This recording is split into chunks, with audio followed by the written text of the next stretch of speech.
हे दोस्तों, मेरे how to talk to anyone video में मैंने आपको कम्युनिकेशन और सोशल स्किल्स के इंपॉर्टेंस बताए थे और फिर मैंने आपको 7 ट्रिक्स बताए थे जो लोगों से अच्छे से बात करके एक लाइकेबल इंसान बनने में बहुत हेल्पफुल होते हैं।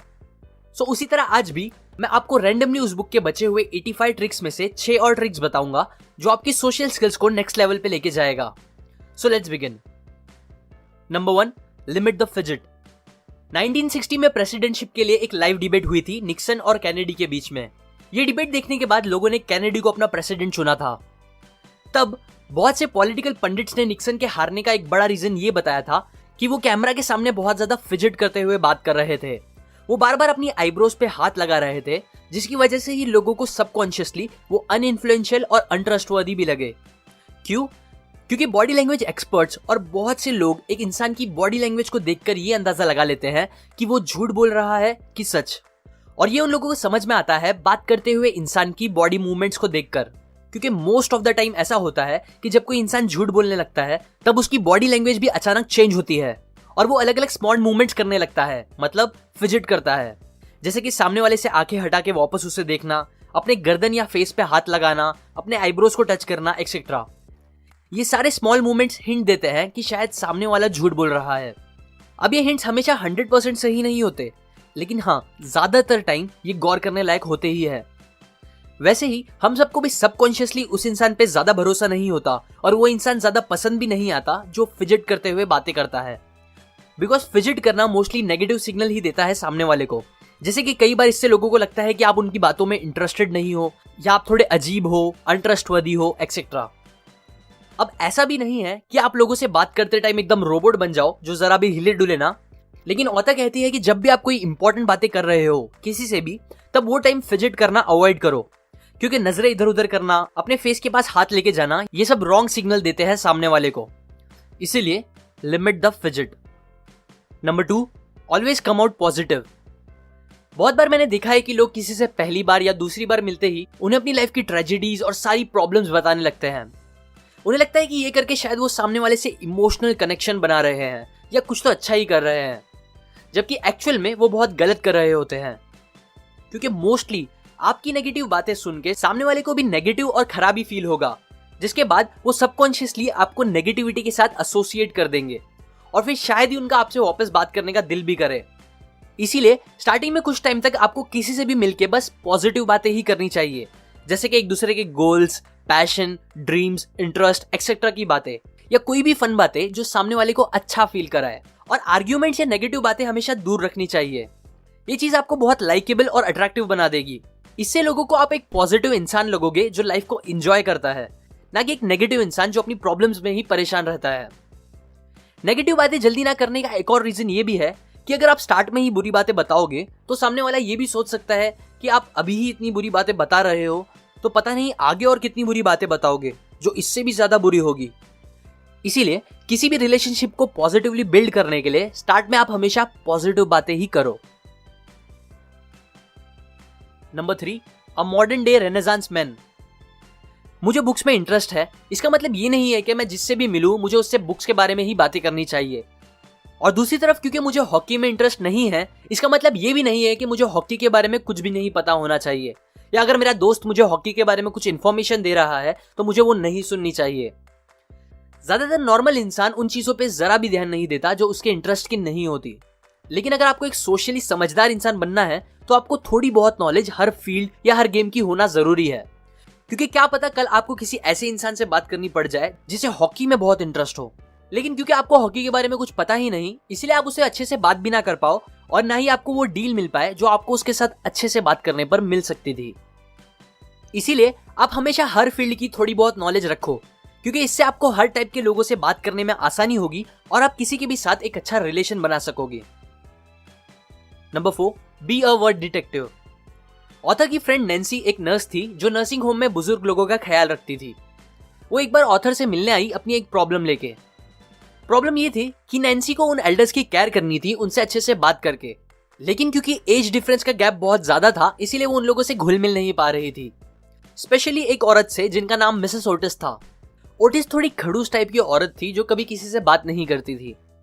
नैन्सी ऑथर को बताती है कि अभी कल ही उन्होंने उनसे बात करने की कोशिश करी थी, ये बोल के मौसम तो अच्छा ही नहीं हो रहा, बारिश ने एकदम परेशान करके रख दिया है ना मिसेस ओटिस? तो इस पे उन्होंने मुंह बना के मुझे कहा, बारिश बहुत अच्छी होती है प्लांट्स के लिए। ये सुन के ऑथर ने हंसते हुए नैन्सी से पूछा कि फिर इस पे तुमने क्या रिप्लाई किया? नैन्सी बोली, मैं क्या बोलती, उन्होंने मेरी बात ही कट कर दी, वो ऑब्वियसली मुझसे बात नहीं करना चाहती थी। तब ऑथर ने सजेस्ट किया कि तुम एक काम करो, कल उनसे जाके पूछना क्या उन्हें प्लांट्स पसंद है। नैन्सी ने पहले बहुत मना किया बट फिर वो मान गई। जिसके बाद दूसरे दिन नैन्सी ने ऑथर को कॉल किया और एकदम एक्साइटमेंट में ऑथर से पूछा कि उन्हें कैसे पता चला प्लांट्स के बारे में। मिसेस ओटिस को प्लांट हद से ज्यादा पसंद है और इतना ही नहीं, उनकी शादी भी एक गार्डनर से हुई है। वो अब मुझसे बहुत ज्यादा बात कर रही हैं, इतना कि मुझे समझ नहीं आ रहा कि मैं उन्हें कैसे चुप कराऊं। ऐसे ही वर्ड डिटेक्टिव बनके आपको लोगों के बारे में ज्यादा पता चल सकता है। जैसे कि मिसेस ओटिस के सेंटेंस में प्लांट्स की वर्ड सुन के ऑथर ने गेस किया कि शायद उन्हें प्लांट्स पसंद होंगे। वर्ड डिटेक्टिव बनना मतलब लोगों के सेंटेंस और वर्ड्स पे ध्यान देके ये पता करना कि उनके इंटरेस्ट क्या है, जिसके बाद आप सामने वाले से इजीली बातें आगे भी बढ़ा सकते हो। Number 5, it's communication. हम इंसान बचपन से बहुत सेल्फ सेंटर्ड होते हैं, जो हर चीज को बस अपने से रिलेट करके सोचते हैं। मतलब जब भी कोई चीज होती है दुनिया में या कोई भी इंफॉर्मेशन मिलती है हमें, तब हम सबसे पहले ये सोचते हैं कि इससे मेरा क्या फायदा होगा या इससे मेरा क्या नुकसान होगा। अभी आप में से भी कुछ लोग यही सोच रहे होंगे कि इस इंफॉर्मेशन से मेरा क्या फायदा है। फायदा यह है कि इस फैक्ट का यूज करके हम अपनी सोशल स्किल्स बहुत अच्छी कर सकते हैं। एग्जाम्पल, समझो आप अपने एक कलीग से पूछते हो, क्या तुम मेरे साथ पास में ही खुले एक नए बहुत ही अच्छे चाइनीज रेस्टोरेंट में चलना पसंद करोगे? तो शायद ये सुन के उनका दिमाग सोचने लगे, चाइनीज, पता नहीं, अच्छे से मतलब वहां का खाना अच्छा या वहां का एनवायरनमेंट, पता नहीं मुझे अच्छा लगेगा अभी कि नहीं।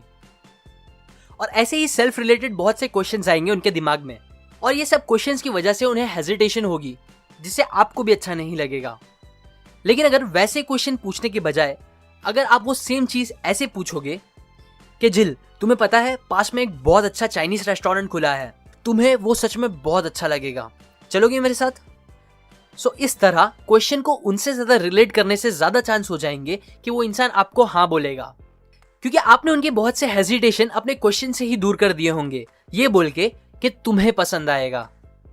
ऐसे ही जब भी आप चाहते हो कि आपकी बात की वैल्यू ज्यादा बढ़े, लोग आपकी बात को ज्यादा इंपॉर्टेंस दे और आपको पॉजिटिव रिप्लाई भी दे, तो आपको अपनी बात में सामने वाले को ज्यादा इन्वॉल्व करना चाहिए। जैसे कि तुम, तुम्हारा, उनका नाम, ऐसे वर्ड्स का यूज करके, बजाय हमेशा मैं, मेरे, मुझे इन वर्ड्स का यूज करके। Number 6, avoid bloopers. जब भी कोई इंसान गलती करता है या कुछ भी गलत हो जाता है उससे, तब ज्यादातर लोग उस पर हंसने लगते हैं, कमेंट्स पास करते हैं, या फिर कुछ लोग जो थोड़े पोलाइट होते हैं वो उन लोगों की गलती को प्यार से सही करने लगते हैं। लेकिन ऐसे टाइम पे जो एक्सपर्ट कम्युनिकेटर्स होते हैं वो इन सबसे बेटर ऑप्शंस लेते हैं, जो है इग्नोर करने का ऑप्शन। एग्जाम्पल, एक बार ऑथर कुछ बड़ी कंपनीज के CFOs के साथ एक रेस्टोरेंट में बैठ के डिस्कशन कर रहे थे। तभी वहां का जो वेटर था उनके टेबल से थोड़ी ही दूर सारे डिशेस लेकर गिर गया। जैसे ही वो गिरा, अलग अलग आवाजें आना स्टार्ट हो गई हर तरफ से। ओहो, अरे रे, संभाल के। बहुत सी हल्की हंसने की भी आवाजें आने लगी। उसी टाइम पे एक CFO के पैर के पास एक बेक्ड पोटैटो भी आके गिर गया था, जो उन्हें हल्के से लगा भी, पर उन्होंने या हमारे टेबल के किसी भी CFO ने इस चीज पे ध्यान नहीं दिया, बल्कि वो ऐसे बात करते रहे जैसे कुछ हुआ ही ना हो। उसके बाद एक और ऐसा इंसिडेंट हुआ जिस पर उन लोगों ने फिर से कुछ भी रिएक्शन नहीं दिया। ऑथर कहती है, ऐसे ही ज्यादातर एक्सपर्ट कम्युनिकेटर जो होते हैं वो ये बातें समझते हैं कि जब किसी से गलती होती है तो वो ऑलरेडी उस बात से नेगेटिव फील कर रहे होते हैं, और हमारा कुछ भी बोलना उस टाइम पे उसे और नेगेटिव ही फील कराएगा। इसलिए बेस्ट यही होता है कि हम उस बात को एटलीस्ट उस टाइम पे एकदम इग्नोर कर दे, अगर वो करना पॉसिबल हो तो। क्योंकि अगर आप लोगों की छोटी मोटी गलतियों को नजरअंदाज करोगे तो ये चीज सामने वाले को अच्छा फील कराएगी कि आप कितने अच्छे इंसान हो जो उसकी गलतियों को ऐसे इग्नोर कर रहा है, जिसकी वजह से वो आपकी तरफ ज्यादा अट्रैक्ट भी होंगे। सो नेक्स्ट टाइम अगर आप किसी के चेहरे पे एक बड़ा सा पिंपल देखो तो उसे पिन पॉइंट करके बताओ मत कि कितना बड़ा पिंपल आया है, क्योंकि उनको वो ऑलरेडी पता ही होगा। इसलिए अवॉइड करो ऐसी चीजें, ये उन्हें आपके साथ रहने में ज्यादा कंफर्टेबल फील कराएगा। अब इस बुक से हटके एक और इंपॉर्टेंट बात, बहुत से इश्यूज से डील करने के बाद सीकेन ऐप फाइनली लॉन्च हो गया है, जिसे आप नीचे डिस्क्रिप्शन में और कमेंट पे दिए गए लिंक से जाके डाउनलोड कर सकते हो। अभी अगर आप वापस सोच रहे हो कि मेरा क्या फायदा होगा डाउनलोड करके, तो फायदा ये है कि इस ऐप के थ्रू मैं आपको कुछ फ्री ऑडियो बुक्स देते रहूंगा। इस ऐप का यूज करके आप मेरे वीडियोस डायरेक्ट देख सकते हो, फिर उसे इजीली डाउनलोड कर सकते हो और उसे शेयर भी कर सकते हो। आगे और फायदा ये होगा कि इसमें मैं आपको एक टाइम मैनेजमेंट फीचर और फ्री पीडीएफ वर्जन में बुक्स भी देते रहूंगा। अभी थोड़ा काम बाकी है, इसलिए ये 2 फीचर्स में नेक्स्ट अपडेट्स में डाल दूंगा, सो डोंट वरी। जब तक के लिए आप फ्री ऑडियो बुक्स और बाकी फीचर्स का यूज कर सकते हो। अब वापस आते हैं इस वीडियो की बात पे। तो ये बातें मैंने आपको how to talk to anyone इस बुक से बताई है। अगर आपको बाकी सारी ट्रिक्स भी सीखना है तो आप ये बुक डिस्क्रिप्शन में जाके खरीद सकते हो। और अगर आप मेरे वीडियोस को कभी मिस नहीं करना चाहते तो आप सब्सक्राइब करने के बाद बेल पे बने आइकन पे क्लिक करें। उसके बाद एक और इंपॉर्टेंट स्टेप, आप सेंड ऑल नोटिफिकेशन के बॉक्स पे क्लिक करो, तभी आपको सारे नोटिफिकेशंस आएंगे। और एट द एंड लाइक करें अगर आपको ये ट्रिक्स काम की लगी। कमेंट करके बताएं आपको कौन सी ट्रिक सबसे अच्छी लगी। शेयर करें इस वीडियो को ताकि दूसरे भी आपसे अच्छे से बात कर पाए। सब्सक्राइब करें, मैं और ऐसी काम की बातें आपके साथ शेयर करता रहूंगा, यूजुअली हर week. And finally, thanks for watching.